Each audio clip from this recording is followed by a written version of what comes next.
محترم سامعین کرام، آپ نے یہ بات بارہا سنی ہوگی کہ جو بھی اللہ کرتا ہے وہ اچھا ہی کرتا ہے۔ اس پر میں آپ کو ایک واقعہ سناتا ہوں، آپ یہ واقعہ سنیں اور اس سے عبرت حاصل کریں اور اس کے اندر بتلائیں کہ اس واقعے کا ہیرو کون ہے۔ واقعہ یہ ہے کہ ایک شخص تھا جو کنجوسی میں اور بخیلی میں بہت زیادہ مشہور تھا، اور وہ عطر بیچا کرتا تھا۔ اس کے پاس چپل تھی، جب وہ چپل ٹوٹتی یا گھستی وہ اس کے نیچے تلا لگاتا جاتا تھا۔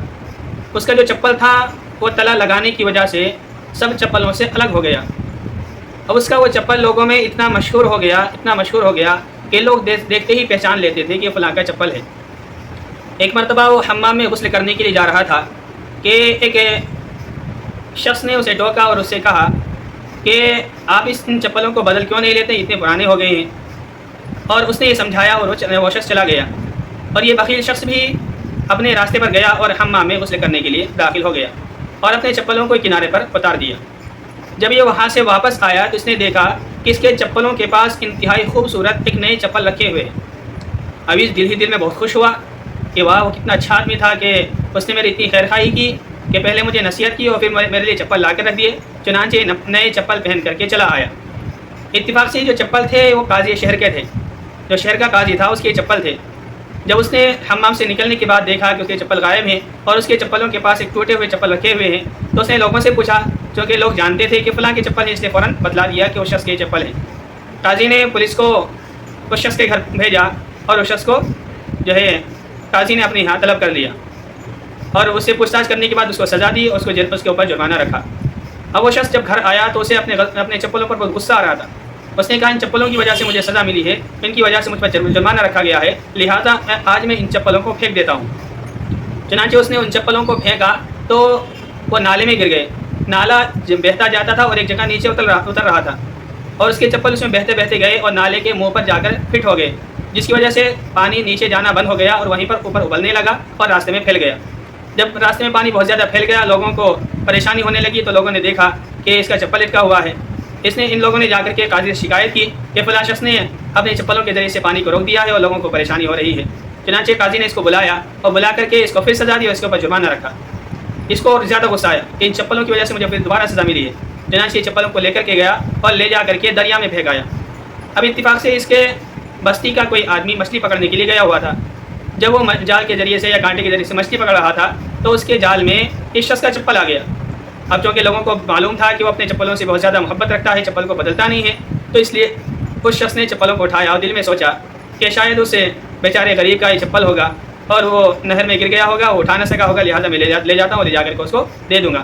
چنانچہ یہ چپل لے کر کے اس کے گھر آیا، دیکھا کہ گھر کے اوپر دروازہ پر تالا لگا ہوا ہے۔ اس نے گھر کے باہر اوپر جو روشن دان تھا اس سے چپل کو اندر پھینک دیا، لیکن اندر یہ ہوا کہ اس کی عطر کی شیشی رکھی ہوئی تھی اور وہ چپل آ کر کے عطر کی شیشیوں پر گرا، جس کی وجہ سے وہ شیشیاں نیچے گری اور پھوٹ گئی اور اس کا سارا عطر بہہ گیا، خراب ہو گیا۔ اب اس کو اور زیادہ غصہ آیا چپلوں پر۔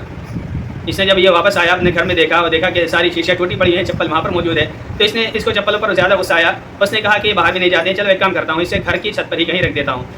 چنانچہ اس نے چپل کو گھر کی چھت پر ایک قریب رکھ دیا۔ اتفاق سے وہاں پر ایک بلی آئی اور بلی کی وجہ سے وہ چپل نیچے گرا اور نیچے ایک آدمی گزر رہا تھا اس کے لگ گیا۔ اس نے قاضی سے جا کر شکایت کی کہ اس نے میرے اوپر چپل مارا ہے اور مجھے سے زخم لگا ہے، مجھے سے تکلیف پہنچی ہے۔ قاضی نے اس کو بلایا اور بلا کر کے اس کو پھر سزا دی، اس کے اوپر جرمانہ رکھا۔ اب یہ شخص پریشان ہو گیا۔ اب یہاں سوچنے والی بات یہ ہے کہ ہمارے معاشرے میں کیا ہوتا اور اس نے کیا کیا۔ تو اس نے یہ کام کیا کہ اس چپل کو لے کر کے وہ بادشاہ کے پاس پہنچا اور بادشاہ کو جا کر کے پوری کہانی بتلائی کہ ایسا ایسا میرے ساتھ واقعہ پیش آ رہا ہے، لہٰذا آپ یہ فیصلہ کر دیجئے کہ آج کے بعد سے میرا اور ان چپلوں کا کوئی واسطہ نہیں ہے۔ جب بادشاہ نے یہ واقعہ سنا اور پوری تفصیل سنی تو بادشاہ کو بہت ہنسی آئی اور بادشاہ کو اس واقعے سے مزہ آیا، تو بادشاہ نے اس کے لیے انعام و اکرام کا اعلان کر دیا اور اس کو بہت زیادہ انعامات کے ساتھ اور اعزاز کے ساتھ بادشاہ کے دربار سے نکالا گیا۔ تو یہ واقعہ ہے کہ اگر ہمارے ساتھ کچھ غلط ہو رہا ہے تو اللہ تعالیٰ اس کے اندر بھی کبھی کبھی اچھائی رکھ دیتا ہے۔ اس لیے کوئی واقعہ پیش آئے، کوئی حالات پیش آئیں تو اس پر غمگین نہیں ہونا چاہیے، بلکہ اللہ تعالیٰ سے اچھائی کی امید رکھنی چاہیے۔ اب یہ شخص سمجھدار تھا۔ ایک واقعہ، اس واقعے میں ایک پہلو ہے جو ہمارے جو معاشرہ ہے اس کے لیے ایک سبق ہے، وہ یہ ہے کہ اس کو جو مصیبتیں آ رہی تھیں ان چپلوں کی وجہ سے آ رہی تھی، اور ان چپلوں کی وجہ کے اوپر بار بار حالات آئے۔ اگر ہمارے یہاں حالات کسی پر ایسے بن جائیں اور کسی چیز کی وجہ سے مصیبت آنے لگے تو وہ کیا سمجھتا ہے کہ یا تو کسی نے اس پر جادو کرا دیا ہے یا یہ ہے کہ اس کے اوپر بھوت پریت آ گئے ہیں. تو بجائے اس کے کہ اصل جگہ جائے، کسی حاکم کے پاس یا کسی بادشاہ کے پاس جائے یا کسی تھانے وغیرہ میں جائے، وہ ایسے موقع پر ان لوگوں کے پاس جاتا ہے جو اسے اور زیادہ لوٹنے والے ہوتے ہیں. یعنی وہ جاتا ہے تعویذ والوں کے پاس، وہ جاتا ہے گنڈوں والوں کے پاس، وہ جاتا ہے باباؤں کے پاس جو صرف اس کو لوٹتے ہیں. تو ایسے موقع پر عقل کا استعمال کرنا چاہیے کہ کہاں جانا مفید ہوگا. اس شخص نے اسی عقل کا استعمال کیا اور دیکھو اس کو کتنا فائدہ ہوا. تو بہرحال اس واقعے سے ایک اہم سبق ملا کہ اگر کچھ برا ہو رہا ہے تو اس میں اللہ کی طرف سے خیر سمجھنی چاہیے کہ ہو سکتا ہے اللہ تبارک و تعالیٰ اس کے اندر خیر رکھ دے. اللہ سے خیر کی امید رکھنی چاہیے، کبھی بھی حالات سے مایوس نہیں ہونا چاہیے.